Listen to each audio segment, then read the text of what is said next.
Guys ഇവിടെ ഒരു രക്ഷയില്ലാത്ത മഴ കേട്ടോ, ഒരു രക്ഷയില്ലെന്ന് പറഞ്ഞാൽ ഒരു വല്ലാത്ത രീതിയിലുള്ളൊരു മഴ. അതായത് കാറ്റും മഴയും എല്ലാം, ഇടി ഇത്തിരിയെങ്കിലും കുറവുണ്ട്, പക്ഷേ കാറ്റും മഴയും ഒരു രക്ഷയില്ല. പണി പോലും നേരെ നടക്കുന്നില്ല ഗായ്സ്. ഇത് ഒരു രക്ഷയില്ലാത്ത മഴയെന്ന് പറഞ്ഞാൽ ഒരു രക്ഷയില്ലാത്ത മഴ. അതായത് ഇന്നലെ വരെ എങ്ങനെയെങ്കിലും ഒന്ന് ദൈവമേ മഴ പെയ്യാതിരുന്നാൽ മതി എന്ന് പറഞ്ഞിരുന്നതാണ്.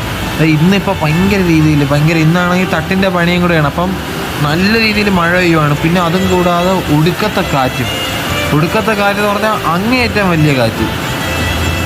ഈ ചെടിച്ചട്ടിയൊക്കെ ഇപ്പം മറിഞ്ഞു വീഴുന്നതാണ് എനിക്ക് തോന്നുന്നത്. അങ്ങനത്തെ രീതിയിൽ കാറ്റ് അടിക്കുന്നുണ്ട്. ഇത് എന്തിനു പറ്റിയെന്നൊന്നും അറിയത്തില്ല, പക്ഷെ ഭയങ്കര രീതിയിലുള്ള കാറ്റും മഴയും എല്ലാം കൊണ്ട് ഇന്നത്തെ ദിവസം മൊത്തം പോയിരിക്കുക. ഞാൻ മറ്റേ ചേട്ടാ അങ്ങനെ പുറത്തിറങ്ങി നോക്കുന്നത് എന്തിനാ സംഭവം നടക്കുന്നതെന്ന്. എന്തായാലും ഞാൻ വൈകിട്ട് ലോങ് വീഡിയോ അപ്ലോഡ് ചെയ്യാം, അതുറപ്പ്.